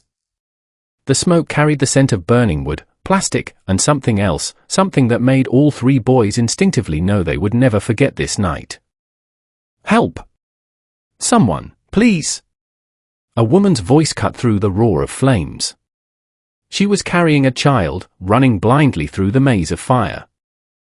Luffy took a step forward, but Ace's hand shot out, gripping his shoulder. We can't, Ace's voice cracked. We'd never make it through that inferno. But they're dying, Luffy's words came out barely above a whisper. They're dying, and we're just watching. Sabo wrapped an arm around Luffy's shoulders. Sometimes being powerless is the worst pain of all. Another explosion rocked the terminal, sending burning debris flying. The screams intensified, then gradually began to fade, not because the chaos was subsiding, but because there were fewer voices left to scream. The nobles, Ace spat the word like poison. They're watching from their wall. I can see their lights. They're watching people burn like it's some kind of show. Through the thick smoke, they could indeed see the distant lights of High Town, where the nobility observed the cleansing of their kingdom's trash heap. I used to be one of them, Sabo's voice was hollow. They probably told everyone this was necessary. That it was for the good of the kingdom. They always have pretty words for ugly things. A gust of wind parted the smoke momentarily, revealing the full scope of the devastation. The grey terminal, once a maze of makeshift homes and scavenged treasures, was now a sea of flames. People who had once been neighbors were trampling each other in their desperation to escape. Luffy's body shook with silent sobs. I don't understand. Why would anyone do this? Neither Ace nor Sabo had an answer that could make sense of such cruelty. Then, through the hellish glow, they spotted it, a ship approaching the burning shoreline. They'll burn if they get too close, Ace muttered. But then, something extraordinary happened. A powerful gust of wind swept across the water, pushing back the flames near the shore. It created a temporary safe passage, and the desperate survivors who noticed it began running toward the ship. That wind! Luffy's eyes widened slightly. I think I've seen that ship before, but I can't remember where. They watched as people climbed aboard, some still smoldering, others helping those who could barely walk. The ship's crew worked quickly, pulling survivors from the water and throwing down ropes. At least someone in this kingdom has a heart, Ace said quietly, his eyes fixed on the rescue effort. They can't save everyone, Sabo observed, his voice heavy with the weight of that truth. But they're saving who they can. Another explosion lit up the night, closer this time. The heat was becoming unbearable even at their distance. We should go, Sabo said, finally breaking their frozen vigil. Back to the treehouse. We can't do anything here. Ace nodded slowly, but Luffy remained rooted to the spot. Luffy, Ace's voice was gentler than usual. We have to go. I won't forget this, Luffy said, his voice carrying a resolve that seemed too heavy for his 7 years. When I become Pirate King, I won't let things like this happen. I won't let people treat others like trash to be burned. Sabo squeezed Luffy's shoulder. We'll all get stronger. Strong enough that next time, we won't have to just watch. As they turned to leave, a particularly loud scream made Luffy flinch. Ace immediately pulled his little brother close, letting him bury his face in his shirt. Don't look back, Ace instructed softly. Just keep walking. Their trek through the dark forest was silent, each lost in his own thoughts. The orange glow followed them, casting their shadows long and dark against the trees. Even the forest creatures were quiet. When they reached their treehouse, none of them made a move to climb up. Instead, they sat at the base of the tree, huddled together, unable to shake the images burned into their minds. I keep thinking about the people we knew there, Sabo finally broke the silence. Old Man Jenkins, who always saved interesting books for me. The lady who would mend clothes for food. The kid who used to follow us around sometimes, Ace added, his voice tight. The one with the pet rat. Luffy pulled his knees to his chest. Do you think they made it to the ship? Neither older brother answered. The truth was too heavy to voice. We should get stronger, Ace said after a long pause. Not just strong enough to fight. Strong enough to protect people. Strong enough that no one can force us to watch something like this again, Sabo agreed. Luffy raised his head, his eyes red but determined. Promise me, he said, looking at both his brothers. Promise me we'll never be like them. Like the people who did this. We promise, Luffy, both older brothers replied without hesitation. Wait! Luffy's voice cut through the somber atmosphere after a minute of silence. Before either brother could respond, he scrambled up the treehouse with an urgency they'd never seen before. What's he doing now? Ace muttered, wiping his still damp eyes. The sound of rummaging came from above, followed by Luffy's footsteps on wood. When he jumped back down, he was clutching something in each hand. Sabo's eyes widened in recognition. Are those devil fruits? In Luffy's right hand was a fruit that looked like it was made of solidified flame, with swirling patterns of red and orange dancing across its surface. In his left was a pristine white fruit with spiral patterns that seemed to emit a faint mist. Gramps gave me the fire fruit, Luffy said, his voice unusually serious. The white one's a steam fruit. Found it in the forest 2 months ago. 2 months? Ace's jaw dropped. You've been hiding devil fruits for 2 months. Gramps said to wait for the right moment. Luffy shuffled his feet. Said I'd know when. I think this is it. Sabo reached out to touch one of the fruits, then pulled his hand back. But you already ate the storm fruit. Why would Garp give you more? Not for me, Luffy shook his head. For you too. Shanks told me eating 2 devil fruits kills you. But? He looked at the still glowing horizon. After what we saw tonight, we need to be stronger. Ace stared at the fire fruit with an intensity that matched its appearance. You're sure about this, Luffy? Devil fruits are worth fortunes. And once eaten. I don't care about money. Luffy thrust the fruits forward. I care about my brothers being strong enough to fight back. A moment of silence passed between them, broken only by the distant crackling of flames. The fire fruit would suit you, Ace, Sabo observed. You've always been the most hot-headed.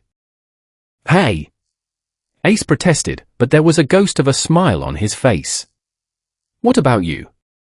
Steam's just hot air, perfect for a noble son.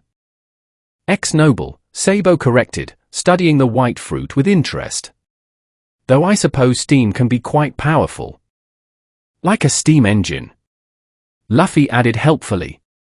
Gramps said it's really strong, but nobody wants it cause it's not flashy enough. Ace picked up the fire fruit, turning it over in his hands. How bad did your fruit taste, Luffy? Like a thunderstorm in my mouth. Luffy made a face. All zingy and wrong.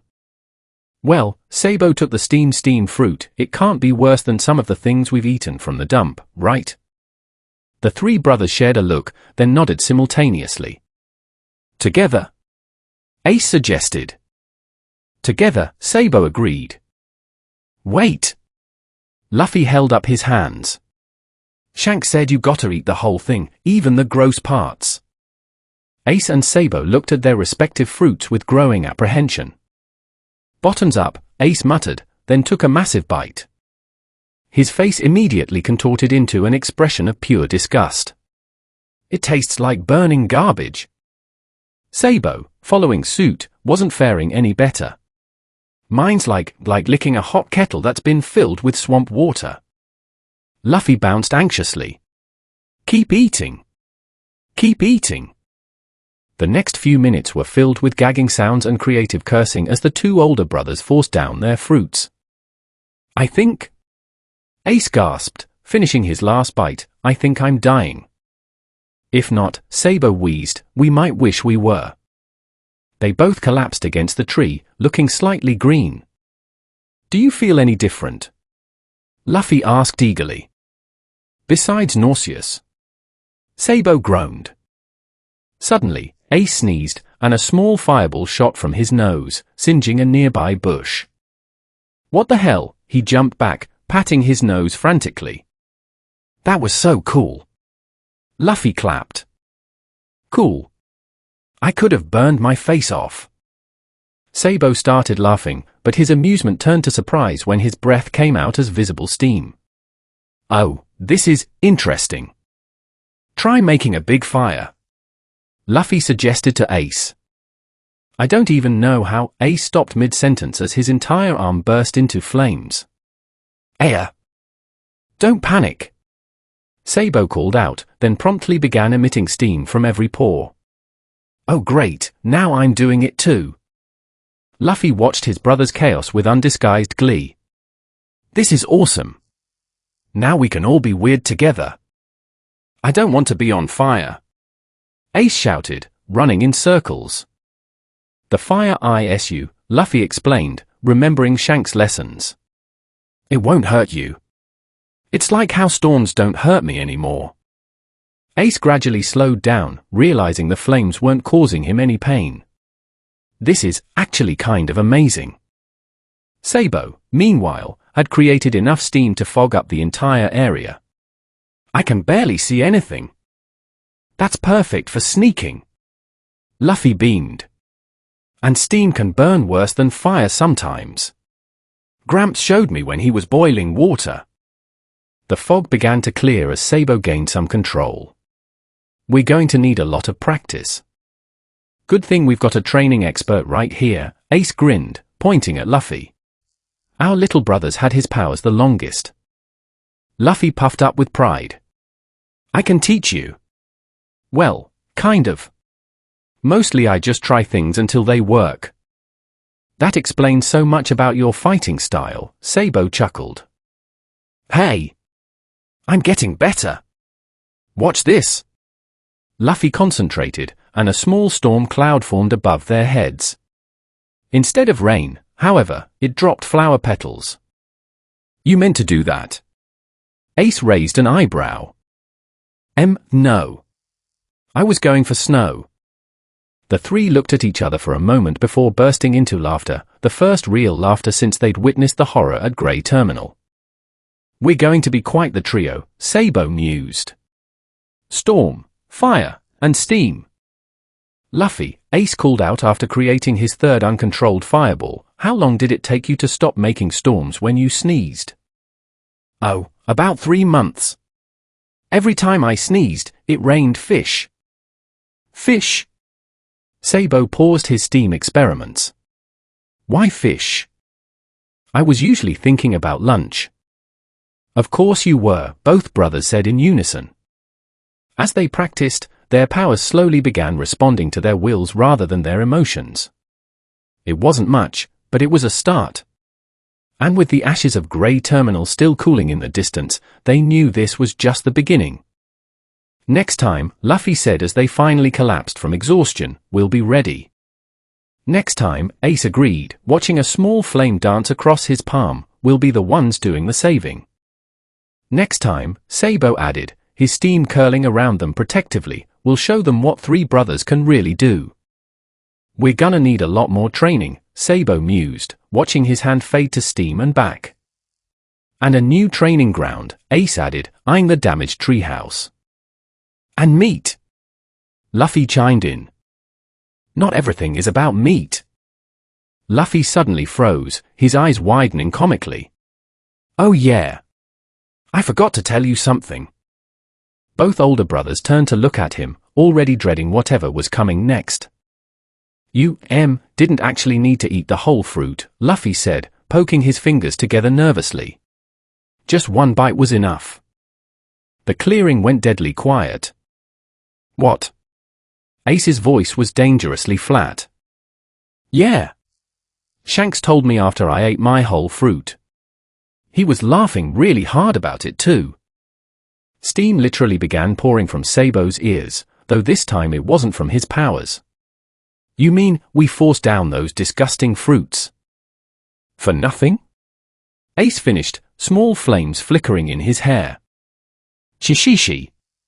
Luffy laughed, then immediately recognized his mistake when he saw his brother's expressions. Oh. I should run now, shouldn't I? 3, 2, 1. Sorry. I forgot. Luffy took off running, using a gust of wind to propel himself faster. Get back here, you little brat. Ace shouted, leaving a trail of fire in his wake as he chased after his younger brother. We ate those horrible things bite by bite. Sabo yelled, using steam to boost his speed. But you have cool powers now.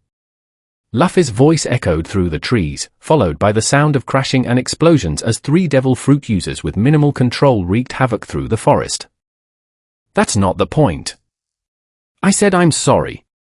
Oh look, a butterfly? Don't get distracted while we're chasing you.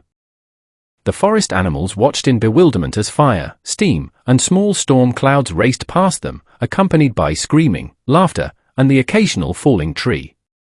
1 year later, the Haki lesson. Garp stood with his arms crossed, his keen eyes taking in the subtle changes in his grandsons, the way steam occasionally leaked from Sabo's collar, how Ace's fingers sparked with tiny flames when he fidgeted. So you gave them the fruits, he said to Luffy, his tone carefully neutral. Luffy met his grandfather's gaze steadily. After what happened at Grey Terminal, we needed to be stronger. HMPH. Garp's expression didn't change. And your haki training? Well, Luffy brightened. I can sense people pretty far now. And sometimes I can make my storm attacks stronger with. He scrunched his face, trying to remember the term. Armament haki, Sabo supplied. Yeah, that. And Ace is really good at dodging stuff now. Because you keep trying to hit me with lightning. Ace interjected. And Sabo's getting better at sensing when people lie. Garp's frown deepened. And how long have you spent training your devil fruits instead? The three boys suddenly found the ground very interesting. 9 months. Luffy admitted quietly. What did I tell you about prioritizing haki training, you brats? Garp's fist came down, and all three boys narrowly dodged. But Grandpa, we need to control our powers. Luffy protested, dancing away from another swing. Yeah, I kept setting things on fire in my sleep. Ace added. And my steam was giving away our position to bandits, Sabo chimed in. Garp took a deep breath, visibly trying to calm himself. When he spoke again, his voice was controlled but intense. Tell me this, then. What happens when someone slaps sea stone cuffs on you? The silence that followed was deafening. All three boys paled, with Luffy's face particularly ashen as he remembered Shank's warnings about the exact same thing. Tell me. Garp demanded. Nothing, Luffy mumbled. Speak up. Nothing. We wouldn't be able to do anything. Luffy's voice cracked slightly. Exactly. Garp's voice softened marginally. Listen well, because I'm only saying this once. Gold Roger, the pirate king himself, never had a devil fruit power. What? All three boys exclaimed in unison. That's right, Garp continued, smiling slightly at their shock. The strongest man I ever fought relied on his haki and his natural strength. Devil fruits are tools, not crutches. But you gave us, Ace started. I gave you those fruits because power is power, Garp cut him off. But power without foundation is worthless. That's why I was angry when Luffy ate his fruit so young. However, his voice rose again, making them jump. That's in the past. From now on, we focus on haki until I say otherwise. Yes, sir, they responded automatically. Good. Now. A familiar glint appeared in Garp's eyes. Let's see how your observation haki handles. This. Before they could blink, Garp grabbed a handful of rocks and began pelting them with terrifying accuracy. Dodge! Ace yelped, barely avoiding a stone to the head. Focus on sensing the projectiles. Garp called out cheerfully. No devil fruit powers allowed. But Grandpa, Luffy started to protest. No buts. And if I see one spark of lightning, one wisp of steam, or one flicker of flame, we double the training time. You're enjoying this way too much. Sabo accused, ducking under a particularly fast stone. Bwahava. Of course I am. Nothing brings a marine hero more joy than proper training. Now, let me see your armament haki next. The sound of rocks hitting flesh and pained yelps echoed through the forest, punctuated by Garp's booming laughter and occasional shouts of focus, and feel the haki flow. I'm starting to think, Ace muttered between dodges, that maybe we should have kept training haki after all. You think, his brothers responded in unison, right before all three had to dive away from Garp's newest barrage. Less talking, more sensing. Garp called out. We've got months of slack to make up for. The three brothers shared a look of resigned determination. It was going to be a very long day. Years later, a storm set sail. The dawn painted Fusho village in gentle hues of gold as villagers gathered at the docks. The sleepy town had seen many changes over the years, but none quite as significant as this moment. Their troublemaker, their whirlwind of chaos and laughter, was finally spreading his wings. Luffy stood tall at the dock, cutting a different figure from the child who once chased after Shanks. At 6 feet, he had grown into his own, his red cardigan fluttering in the morning breeze, the legendary straw hat sitting proudly atop his head. His build was leaner than his brother's, but there was an unmistakable strength in his stance. "Take care, Luffy!" Makino called out, her eyes glistening with unshed tears even as she smiled. "He'll be the death of our reputation," Mayor Whoopslap grumbled, though he couldn't completely hide the fondness in his voice. "Just like those brothers of his," someone in the crowd muttered. Luffy's small boat barely seemed adequate for such grand dreams, but his grin was wide enough to split the sky. As he pushed off from the dock, he turned back one last time, raising his hand in a gesture that spoke of both farewell and promise. Luffy reclined in his boat, spinning his treasured hat on one finger. Perfect weather for the start of an adventure. A disturbance in the water caught his attention, bubbles rising from the depths, growing larger and more frequent. The Lord of the Coast, the same Sea King that had once cost Shanks his arm, emerged from the waves with a roar that sent birds scattering from nearby cliffs. Luffy's grin never wavered. "Oh? You came to see me off, too?" The air crackled with sudden energy as dark clouds gathered overhead, appearing as if summoned by Luffy's will. Lightning danced between the clouds, reflecting in Luffy's eyes as he raised his hand, electricity arcing between his fingers. "You know," he addressed the Sea King conversationally, "I'm not that same weak kid anymore." The lightning that struck from above was precise and devastating, a focused bolt of nature's fury that lit up the morning sky. The Sea King didn't even have time to roar before it sank beneath the waves, leaving only spreading ripples in its wake. Standing in his boat, Luffy placed his hat firmly on his head, his voice carrying across the water with unshakable conviction. "Ace, Sabo, Makino, Shanks, watch me. I'm going to become the king of the pirates." The wind picked up, catching his sail. Behind him, Fusha village grew smaller, but the dark clouds lingered, nature's own farewell banner for the boy who could command storms. A few villagers swore they could hear Makino whisper, "The sea's getting another dangerous one," as she wiped away a tear and turned back toward her bar. As Luffy's boat disappeared over the horizon, the clouds gradually dispersed, leaving behind clear skies and calm seas, the calm before the storm that would soon shake the whole world. Chapter 4: A Pirate Thief. A high-class passenger vessel was making its way along its course.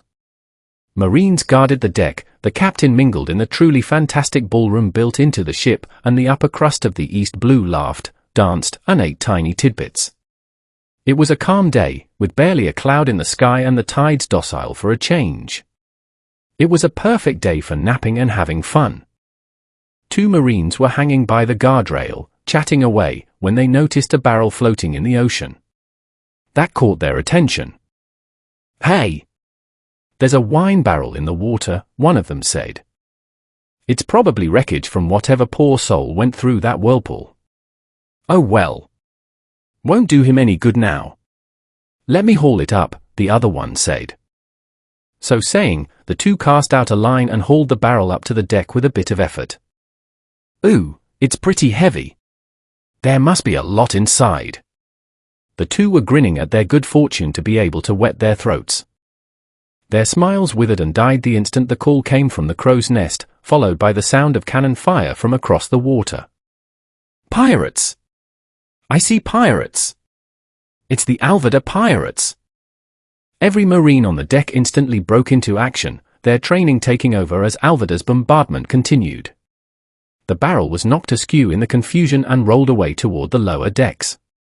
It was barely noticed by the Marines, whose efforts were for nothing. They had been ambushed, and the pirate ship pulled up alongside them in a matter of seconds.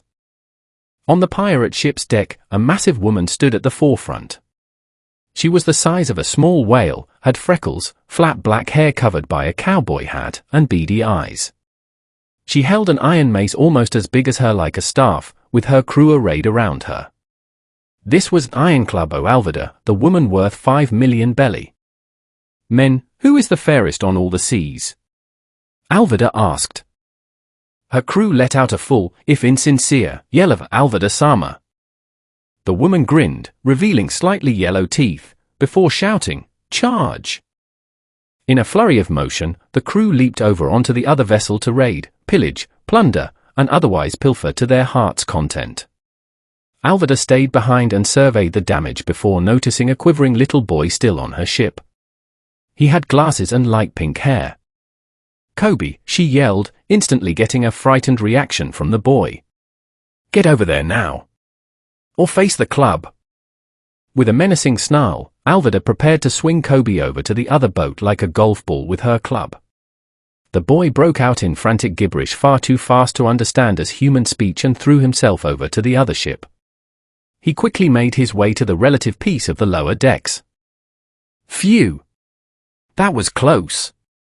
Now, I have to do something, or Alvida will kill me. Kobe, rather meekly, started to look around for something he could actually lift that would count as loot. This looks like a pantry. Kobe surveyed the room before noticing a large wine barrel lying on its side. That looks interesting. Maybe Alvida will be okay with that. The boy set himself to the task of moving the barrel, but it proved futile as his weak limbs failed to move it an inch. It won't move. Maybe I should just go away and find something else. Kobe was just about to leave when 3 of the crew members walked in. Hey, Kobe! What are you doing here, and what's with that barrel? Kobe went into panic mode, but managed to stammer out, "There was this barrel, so I thought that maybe I should bring it up." The 3 men noticed the barrel, assumed what it contained, and got greedy grins on their faces. Despite Kobe's weak protests, the 3 set the barrel upright and prepared to open it and guzzle away. Just as they were about to descend on the wine, the top blew outward as a young man with black hair, tan skin, a red vest, blue shorts, and a straw hat burst out of the barrel, his fist stretching out to hit the flunky nearest him, his eyes closed in pleasure. "What a great nap," the mystery man yelled, seemingly unaware that he had just knocked a pirate unconscious.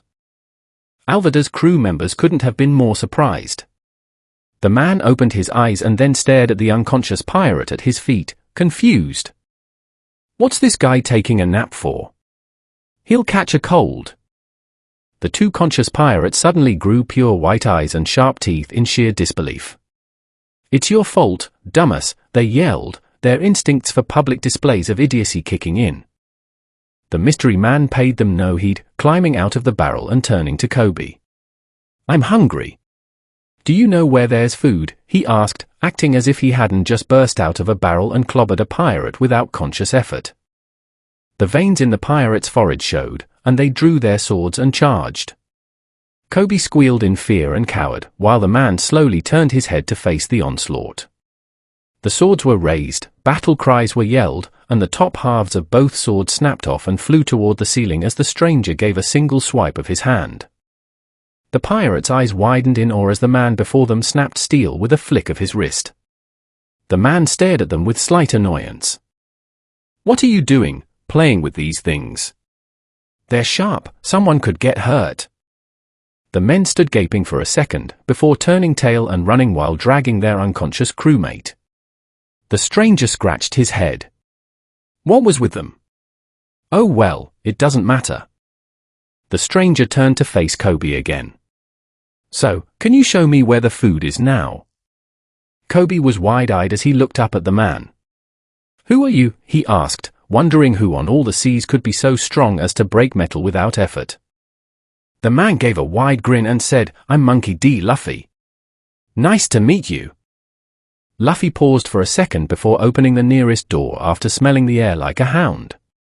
"Food," he yelled in wild joy, before descending like a piranha among the crates of food in the tiny pantry room. Kobe went into the room and closed the door behind him. "I hope they don't find me in here," Kobe muttered to himself, before turning to look at the most interesting thing he had seen in his short life, a man who had appeared from nowhere, displayed incredible strength, and was now hopping up and down like a kid on Christmas morning while he practically inhaled every scrap of food his hands came in contact with. Kobe felt certain that the human stomach couldn't hold that much food, but he refrained from saying so. Luffy-san?" Kobe tentatively asked, drawing Luffy's attention away from a crate of apples. "I don't mean to be rude, but where did you come from?" Luffy grinned, displaying the numerous chunks of food caught in his teeth. I was sailing near my village with my pet when that big whirlpool came by. It really took me by surprise. But I managed to get into that barrel, and I decided to take a nap. When I woke up, I was here. Kobe's eyes widened as Luffy nonchalantly discussed surviving a whirlpool as if it were no big deal.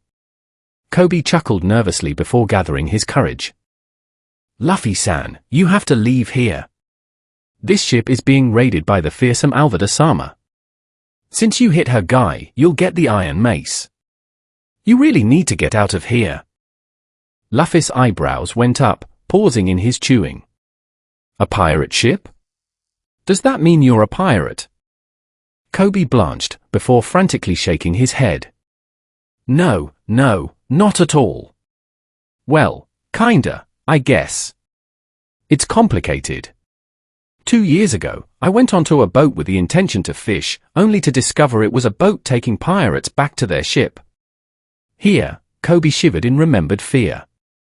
They forced me to work for them, threatening me with the Iron Club. Still, I don't want to see you hurt. I just met you, but I wouldn't wish the club on anyone. You've got to escape. Luffy shrugged with a total lack of concern. Even so, I'm still hungry. Besides, I can just beat up this Alvida person if she gets in the way. Kobe's eyes reached dinner plate size, before near-reflexive mutterings of impossible came out of his mouth. Luffy knocked Kobe on the head, snapping him out of it. What's the big deal? I'm strong, and besides, I can't die here. I haven't become the Pirate King yet. Kobe gaped in shock. Pirate King? Then Luffy-san is a pirate. Luffy nodded, still chewing on his food. Impossible. The Pirate King is a man with wealth, fame, and power, everything in this world united in one man. The last king, Gold Roger, was the only man to conquer the Grand Line. Impossible, impossible, impossible. Luffy-san will surely die if he tries to become the Pirate King. Luffy stopped eating, his eyes becoming shaded by his straw hat as he stood up. It's not about whether or not I can do it, Luffy said quietly, drawing Kobe's attention. Luffy plucked the straw hat off his head, looking at it and reliving the memories that went with it. I promised the man who gave me this hat that I would gather a crew and become a great pirate. It's my dream to be the Pirate King, and I'm committed to my dream. I don't care if I die pursuing it. Kobe was shocked into silence by the raw determination behind the statement. Kobe could see that Luffy truly would die chasing his dream. Luffy grinned suddenly, breaking the somber mood, and put the hat back on his head. Oh well. Now I have to find a ship. Maybe the pirates will give me one if they're good people. Luffy started for the door, brushing past Kobe. Kobe was in the midst of an emotional crossroads. My life, or my dream? Can it be that simple? Kobe recalled 2 years of hard labor and fear, which had bred in him the desire to just stand aside and let others have their way. That impulse was suddenly being choked out by Kobe's childhood dream to be a Marine. Kobe took the deepest breath of his life before standing up. Luffy-san, Kobe said, making Luffy pause. We've only just met, but you've inspired me. Kobe looked up, a new light shining in his eyes. You've given me courage. I'll run away from Alvida and become a Marine. It's my dream to catch bad guys. Kobe was on a roll now, making his way toward the door with Luffy. I'll leave Alvida. No, I'll catch Alvida. Whatever Kobe was going to say next withered and died as the roof of the room exploded, leaving wood, metal, and a seriously pissed-off pirate mistress with a giant club falling to the ground. Kobe's heart practically gave out, while Luffy turned to watch this interesting development. Who are you going to catch, Kobe? Alvida's beady eyes turned to glare at the pink-haired boy, who was suddenly a gibbering wreck. Alvida raised her gaze to look at Luffy. So, you're the guy who knocked out my man. You're not that bounty hunter Roronoa. Who are you? Luffy didn't even blink at the dramatic entrance. A pirate, he said, internally wondering who the hell this person was. Alvida grunted, before returning her gaze to Kobe. Kobe, who is the fairest on all the seas? Kobe jerked, stumbling through his words. That of course is Alvida, before he was interrupted. Definitely not you, Luffy said in an uncaring tone. While the only women Luffy had known in his life were Makino and Aiden, he knew calling this person ugly would be an insult to actually ugly people. Everyone in hearing distance froze, their eyes going wide and their jaws unhinging as they processed the suicidal comment. Alvida's forehead became a tapestry of popping veins before she bellowed in rage, "Die!" With a minor effort, the massive woman brought down her solid ton of steel on the spot Luffy had occupied, keyword being had. Luffy, as nimble as a monkey, jumped out of the way, grabbed Kobe, and hopped up onto the deck, all the while smiling like an idiot. Kobe screamed in unadulterated fear before he was dropped onto a spot on the deck a bit behind where Luffy landed. "Stay there or you'll get in the way," Luffy said, his smile softening the words a little, before turning to face the Alvida pirate crew, who were still in a semi-state of shock. "Who's first?" Luffy asked, cracking his knuckles in anticipation. The crew seemed to gird itself before a few of them surged forward with a battle cry. Luffy grinned, implanted his fist into the first one's skull, jumped to avoid the swipe from the second while delivering a punishing headbutt, and finally threw a kick to the guy who crept up behind him. All three men went down without making a sound. Luffy grinned and crossed his arms. "Is that all you've got?" he asked, as if the whole affair were good fun. The entirety of the crew stared in awe and fear at the effortless defeat of their comrades, while one lone swordsman climbed the deck behind Luffy. With a cry, the man leaped and tried to slash Luffy in half. Luffy turned to look at the assailant and frowned. What happened next left the crew speechless with confusion. In the moments before the blade hit home, Luffy glared at his attacker. The next thing anyone knew, the man fell unconscious on the ground in front of Luffy, his sword still in hand. Luffy glared with disapproval at his would-be assassin. "Didn't anyone ever tell you that attacking from behind isn't fair?" The crew stared for a few more seconds before adrenaline and mob psychology kicked in, charging Luffy as a massive horde. Luffy proceeded to run across the deck with a hilarious expression of fear on his face. "It's unfair to attack with more people, too." The chase proceeded across the deck, somehow avoiding Kobe. Luffy grinned before his expression turned dead serious. The swords were about to touch his skin when everyone close to him suddenly got electrocuted. Kobe gasped at the white lightning being generated by the man's body. One by one, the pirates fell to the floor, smoke coming out of their mouths and their eyes completely white. Kobe wasn't sure if they were actually still alive. Just as Alvida managed to reach the deck, her entire crew lay unconscious across the floor. Kobe stared in shock at Luffy. Luffy grinned and said, "I'm strong, remember?" Alvida narrowed her eyes. "So, you have the power of a devil fruit. I thought it was just a legend." Luffy grinned, pulling out one finger and turning it into lightning, while his second finger dripped with water out of nowhere. "I'm a storm person," Luffy proclaimed proudly. Alvida grimaced before charging forward with her massive mace held above her head.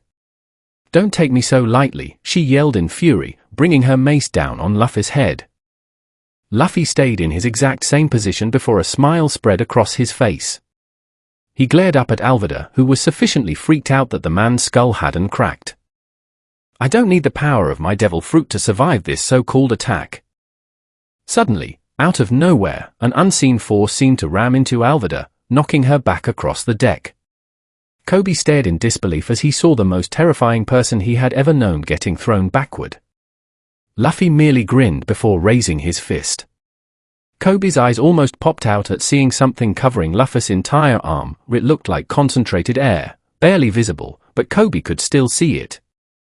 Just as Alvida stood up, looking as if she had just hopped off a roller coaster, Luffy brought his fist forward in a truly terrific punch as he yelled, "Air fist!"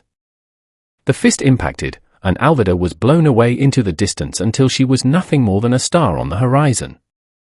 Luffy turned to glare at the stragglers on Alvida's ship, who were by now ready to panic. "Hey! Get a boat ready for Kobe. He needs to join the Marines." The men on the ship started bustling like a nest of bees, preparing a small dinghy for Kobe and Luffy to use. Kobe turned to stare at Luffy, his mind unable to comprehend what had just happened. Luffy just shrugged. What? No enemy can stand up to a king. With that oddly philosophical remark, Luffy made to grab Kobe and hop into the waiting boat. However, before that, the sound of cannon suddenly roared like thunder. The Marines had arrived. Kobe looked at the Marine ship with hope. You can't join right now. They'll think you're some kind of spy, Luffy stated, knowing Kobe wanted to join the Marines. Kobe just murmured, I know. Luffy shrugged before grabbing Kobe and hopping into the boat. Falling into the middle of the dinghy, they both heard a scream. Luffy saw the orange hair of a girl. What the hell? She screamed, terrified by two people suddenly jumping into the middle of her boat.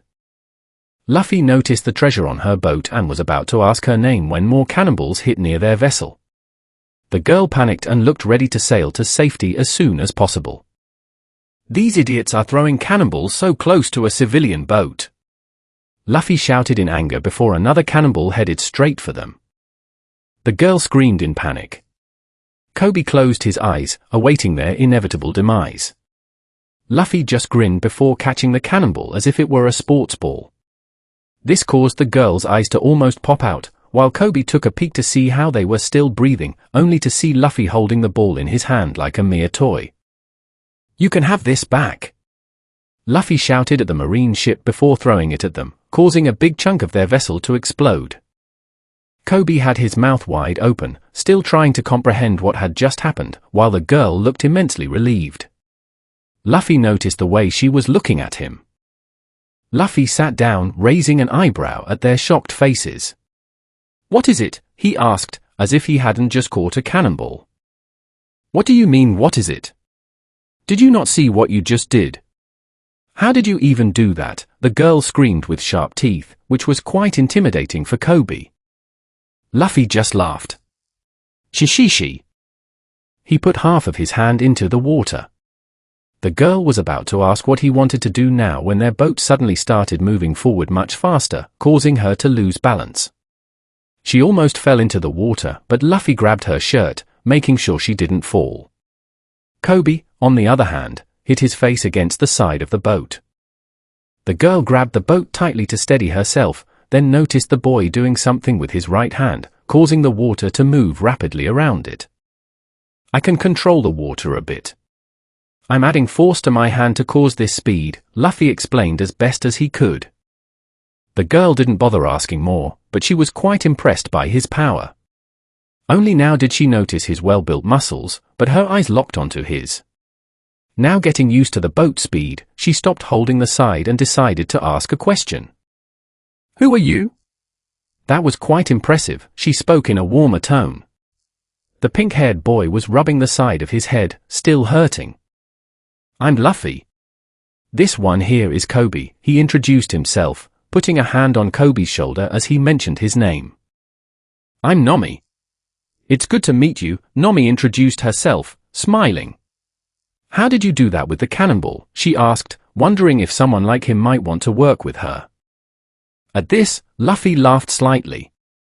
My grandpa used to throw cannonballs at me since I was 9 years old, to get stronger, he always said. He remembered it as if it were a pleasant memory, while Kobe and Nomi looked at Luffy with wide open mouths, unable to comprehend someone throwing cannonballs at a child, and his own grandson, no less. After getting over the fact that his grandpa was likely a madman, Nomi leaned forward. Do you want to join me? I'm a thief who steals from pirates, she suggested. No, thank you, Luffy simply said. Nomi pouted, clearly disappointed that someone like him didn't want to join. Come on, it will be fun. What are you even doing out on the sea anyway? Nomi asked curiously, leaning back against the dinghy. Don't say it, just don't be an idiot, Kobe prayed with closed eyes. Luffy grinned even wider before standing up, raising both hands. I'm going to become the Pirate King, he shouted proudly, before sitting back down. Only now did Luffy notice that Nomi's face changed to one of disgust, rage, and hatred. So you're pirate scum, she spat the words with venom. Kobe was taken aback by her sudden change in tone, while Luffy stood silent at her outburst. I should have known. I should throw you to the bottom of the sea where you all belong. She spat with anger, her eyes burning with rage. Not everyone is like that, Luffy suddenly said, his eyes hidden behind his hat. Nami looked confused for a moment by his words before asking, "What do you mean?" She didn't get to finish before Luffy looked at her again. Not all pirates are like the ones who hurt you. A pirate is someone who travels the world with his comrades, people who are free, enjoy their life to the fullest, and help people who need help. Luffy spoke in a serious tone, his right eye shaded by his hat.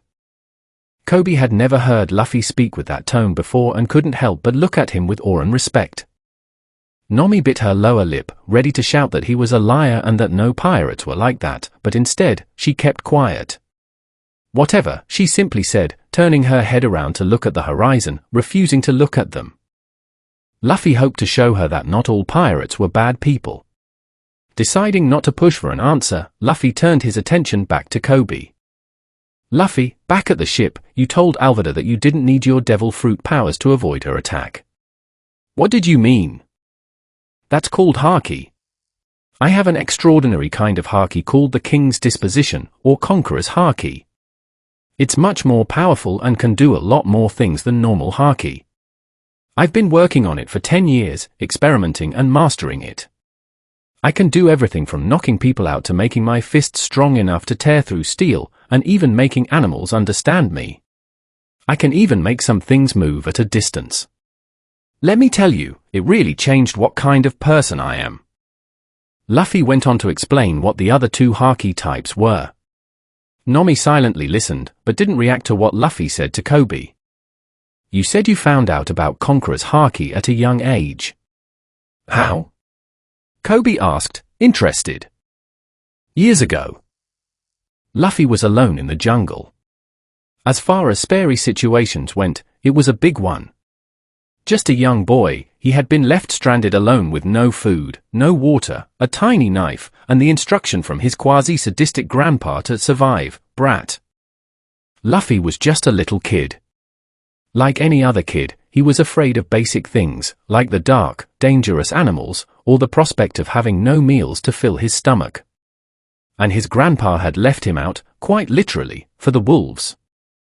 Crazy Gramps, Luffy muttered, trying to distract himself with the sound of his own voice. He leaves me in the craziest places, makes me do the craziest things, and for what? So I can be a good Marine? I don't want to be a Marine.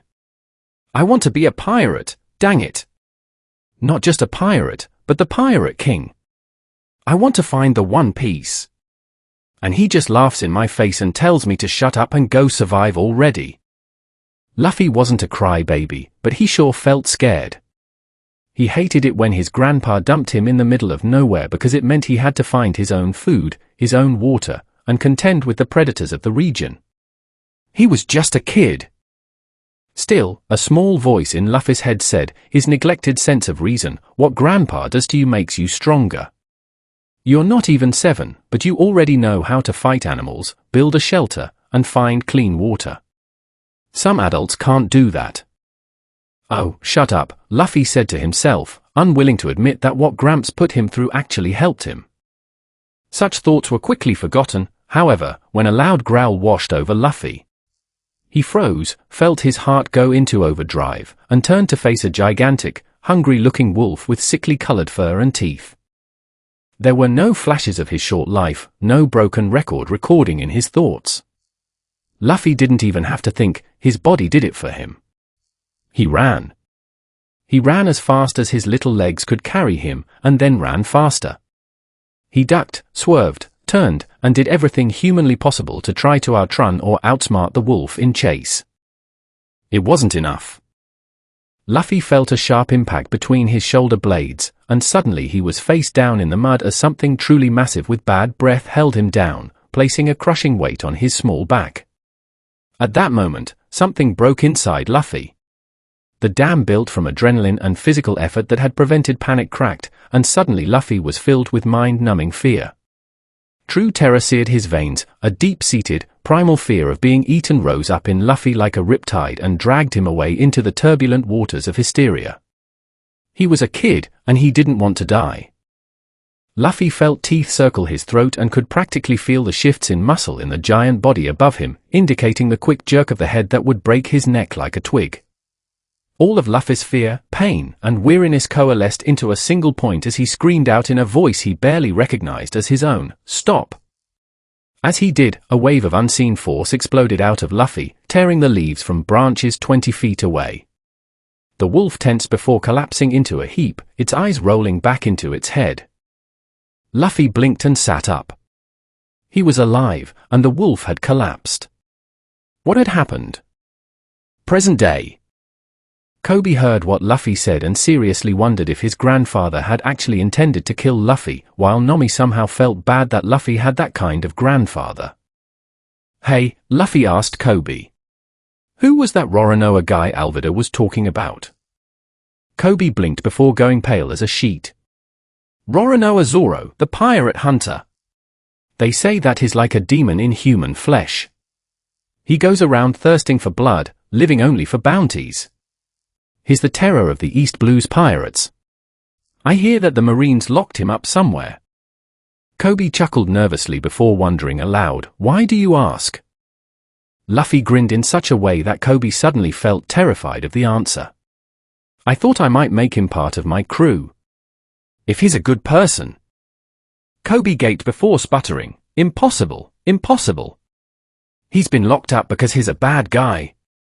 You're a pirate, and he's a pirate hunter. He'd kill you. Why would he become a pirate anyway? Impossible, impossible, impossible." Kobe was abruptly bonked lightly on the head by Luffy. "Why'd you hit me?" Kobe asked, nursing the bump on his head. "Just because," Luffy said, laughing without a care in the world, as the three sailed through the East Blue.